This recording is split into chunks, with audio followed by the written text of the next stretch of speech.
Hello and welcome to My Security TV and our Tech and Sec Weekly. My name is Chris Cubbage. I'm the Executive Editor with My Security Media. Today we're joined by Hal Morgan with Sophos. He's the Manager System Engineering for the ASEAN and Korea region or Southeast Asia.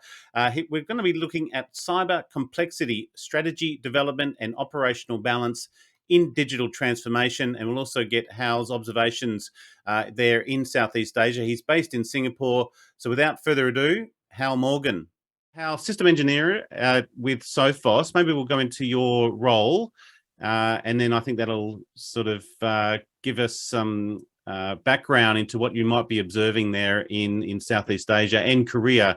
I like the way that they've stuck Korea on there for you as well. But system engineer, sort of pre-sales with Sophos. What does your role particularly involve? Yeah, and thanks for inviting me, Chris. So my role is I manage a team of 11 engineers across Southeast Asia, and we're focused on understanding customer problems and defining the right solutions and making sure it's a good fit for their problems. And I work for Sophos. Not sure if you know much about Sophos, but we were founded back in 1985 in Oxford.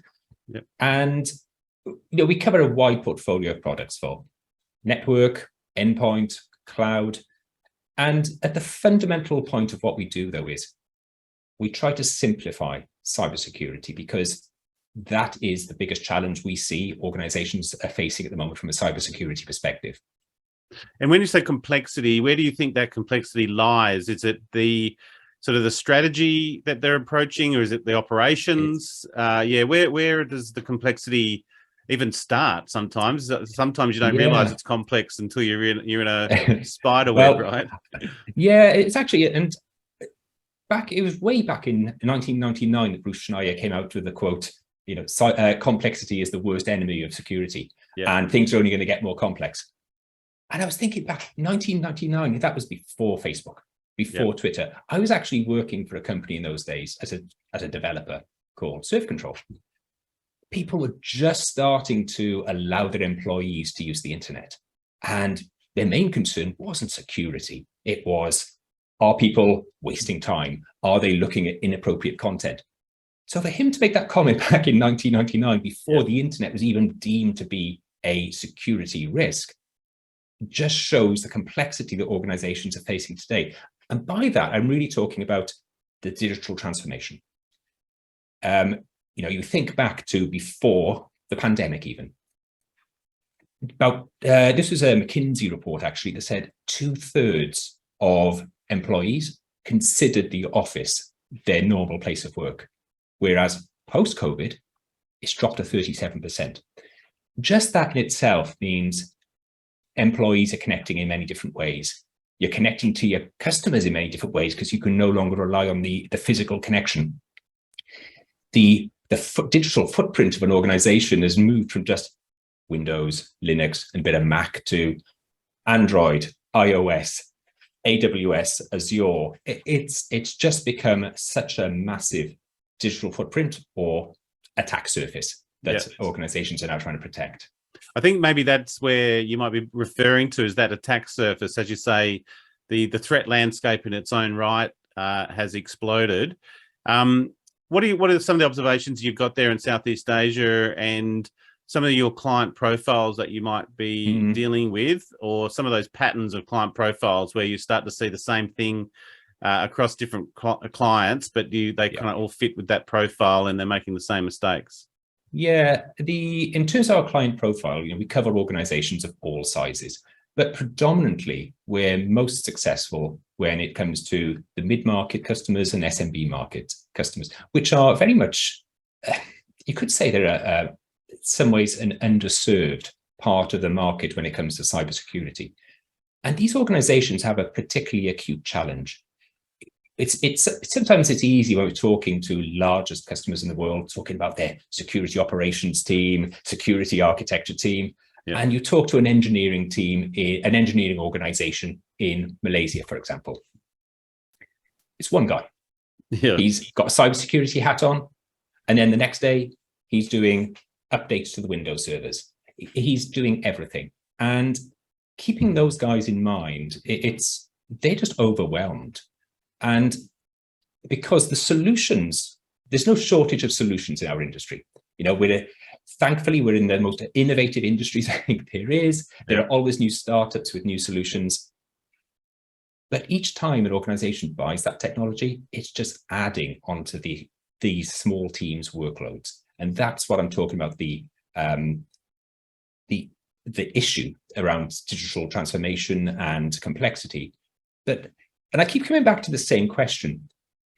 Globally, we're spending more on cybersecurity than ever. Even back, this year, 2022, Gartner, we're estimating an 11% increase in spend. And yet we're still seeing the attackers becoming more successful. So some specific information from ASEAN. We ran a survey across, it's an anonymous survey, across organizations around the world called the Sophos State of Ransomware Report in 2022. 79% of organizations in Malaysia responded that they'd suffered a ransomware attack, 66% in Singapore. So that alongside, we're seeing an increase in dwell time. We're seeing an increase in the hands-on attacks, show that the attackers have got that upper hand. And I would say from an ASEAN point of view, it mirrors the global pattern, but it's certainly, I'm seeing it's more acute in certain countries. And it's interesting, your question about Southeast Asia. The thing I love about Southeast Asia is it's so hard to give a one answer across an economy as different as Singapore, Thailand, and Malaysia. It's very, very difficult. But yeah, I'd say that it mirrors the same global pattern, but the numbers show that the attackers are being even more successful in many parts of Southeast Asia than they are globally. Well, I was in Malaysia and Singapore just a few weeks ago. Malaysia did have a recent breach that was some months in the making and under investigation for some time. So it's not like they're not suffering from these kind of attacks. And often we don't even hear about them because they are sort of local news. We tend to hear more about European, UK and American type of breaches. But I suppose that's a key point here where you cover ASEAN and Korea. Those attacks are occurring in all of those countries and across that region. So I suppose that's one point to make, is that you are observing that. This is something that all your clients are grappling with. Yeah, and not just our clients, any organization that we talk to, they are suffering those situations. But yet it's sometimes taking them way too long to even realize that they are, with cybersecurity, there's only two ways you're going to know there's an attack underway. Either they achieve their objectives or you find out before they achieve their objectives. And that's very much a simplification. And one thing that is now really becoming attractive to ASEAN customers across the whole of ASEAN organizations is the understanding that just relying on prevention alone is not going to be enough. They must be investing in detection and response. And I've been in ASEAN for 3 years, and I've noticed a sea change in that approach to cybersecurity, the maturing of cybersecurity, in that when I first came here, I often found in some of the countries, if they got breached, it would be, the first thing would be, okay, my security controls have failed. They must have a bug. They must be lacking in something. I'm going to change my cybersecurity vendor. And you saw organizations, and they sometimes would be changing vendors every couple of years because this was happening. Now, of course, anybody as a cybersecurity vendor, we take very, very seriously our need to prevent an attack in the first place. Of course we do. But having that understanding, that maturity, that it doesn't matter how good your defenses are, an attack will get through it at some point. It's not just, it's certainly not if, it's when, but it's go further. It's not just when, it's how often will they get through. And that has been a massive change. And now detection and response is becoming accepted by almost all size organizations. The question they then come to is, how do I best deliver it for my organization? And what are the skill sets, or the difference in skill sets between the prevention and then the response and remediation? because it is a different mindset as well. And often you talked about those large organizations where they will have a response team as well as their prevention team. Yeah. And then obviously got their analysts in the middle, sort of looking at everything. There's a sort of a two-pronged question there. One is the different mindset from the organization and the skill sets required.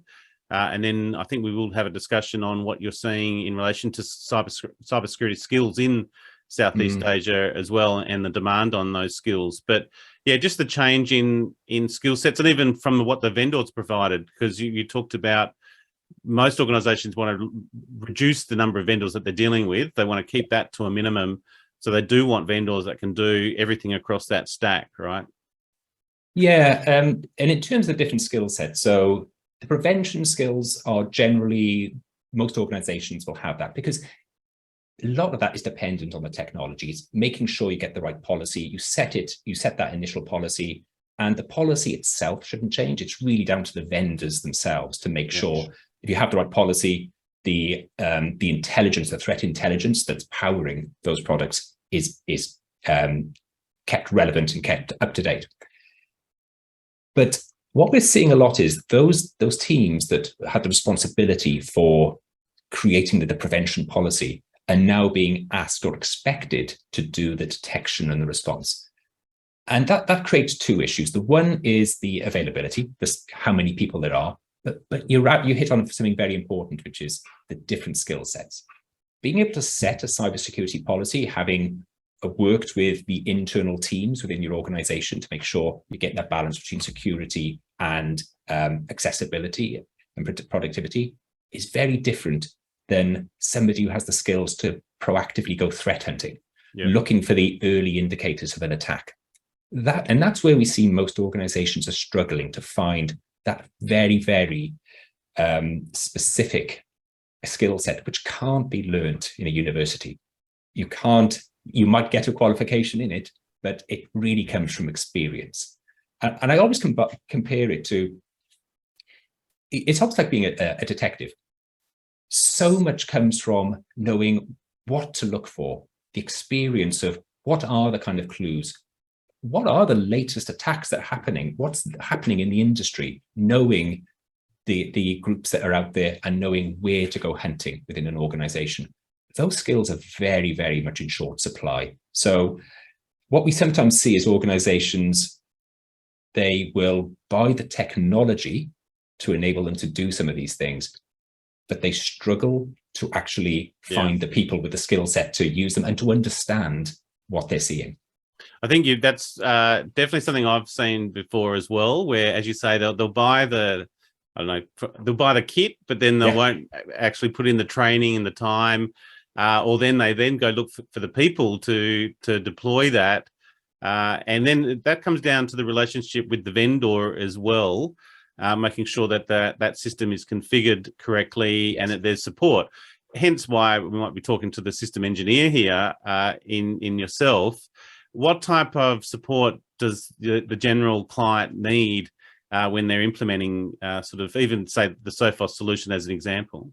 Yeah, well, we have a very honest discussion up front about, yes, this is the technology, but do you have the people and the process to turn it into a solution?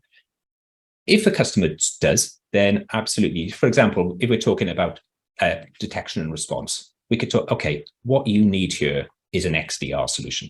You need Sophos XDR to work alongside your Sophos Intercept X endpoint security, pulling information from our data lake, but you want an XDR because you have the people, you have the process, you have possibly the IR team, you have everything you need to use it. But if the customer doesn't have that, and often this is an interesting conversation, often they believe they do, until you start delving into and so what we sometimes do is we have a conversation between them and our team who are doing this as a managed service, and we explain what this team does.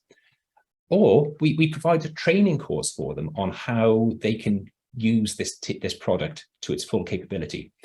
And the reaction you get after people have attended this training is, oh, Yeah, I didn't know how much I didn't know. Yeah. Now I understand that purchasing this product may not be the best investment for me because I'm not going to be able to get the value out of it. I really need somebody who has the people and the process to go along with this technology.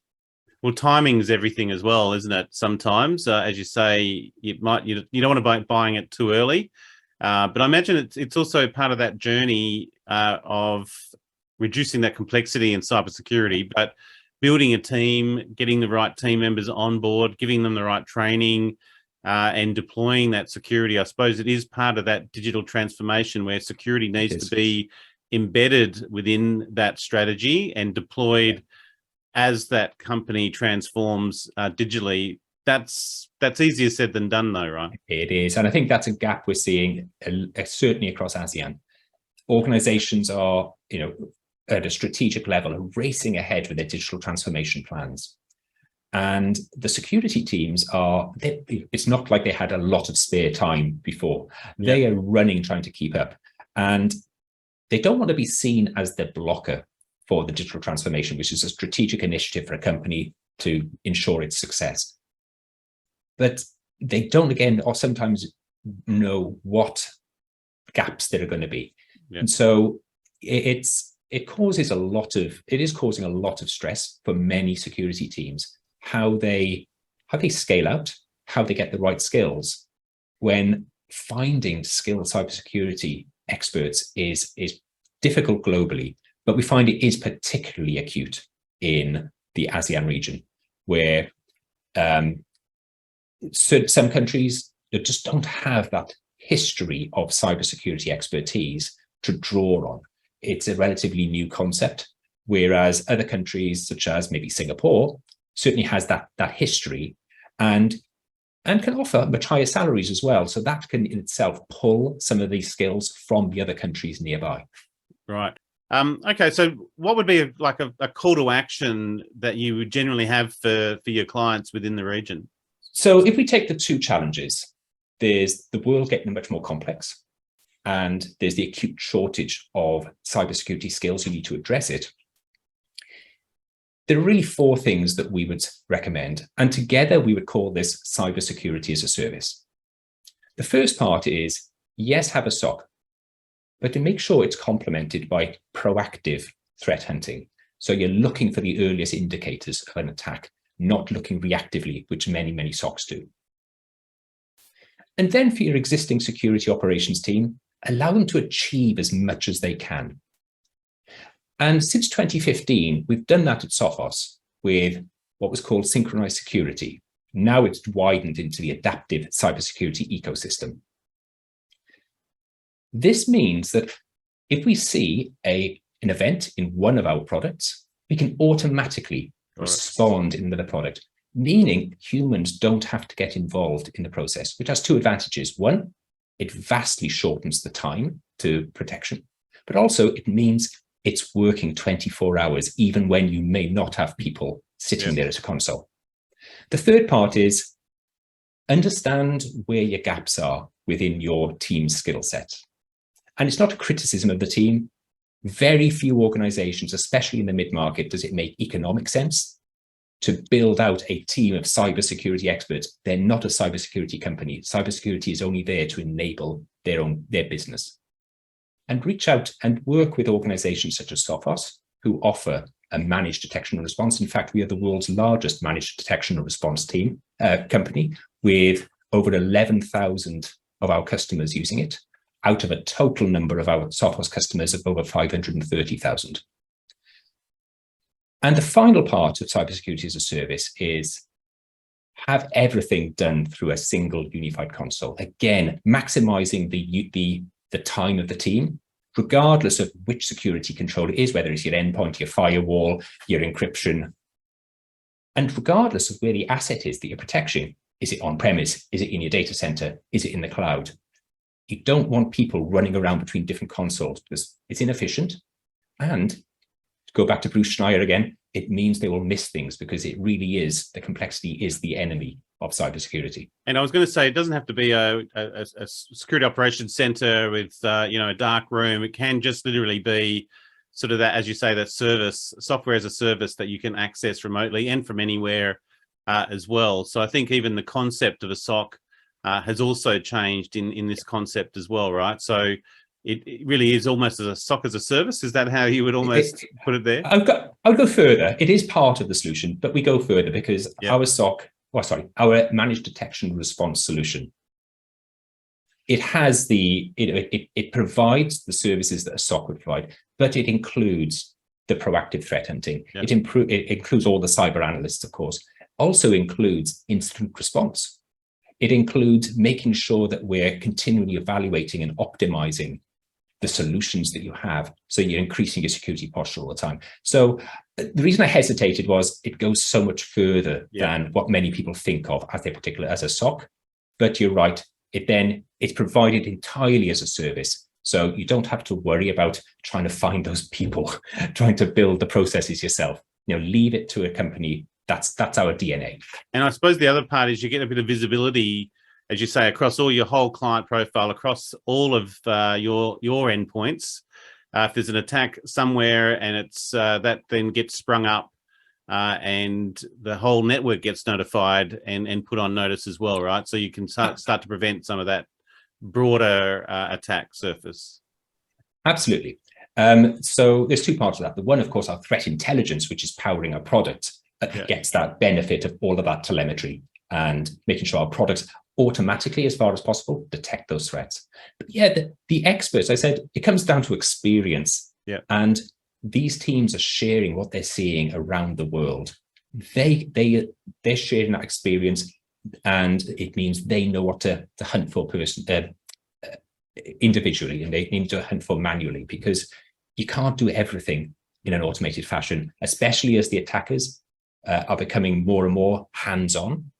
You need somebody who's hands-on to be able to go to basically hand-to-hand combat with the person. I can't think of a better phrase for it than that. Well, it is getting that bad out there as well, isn't it? In terms of the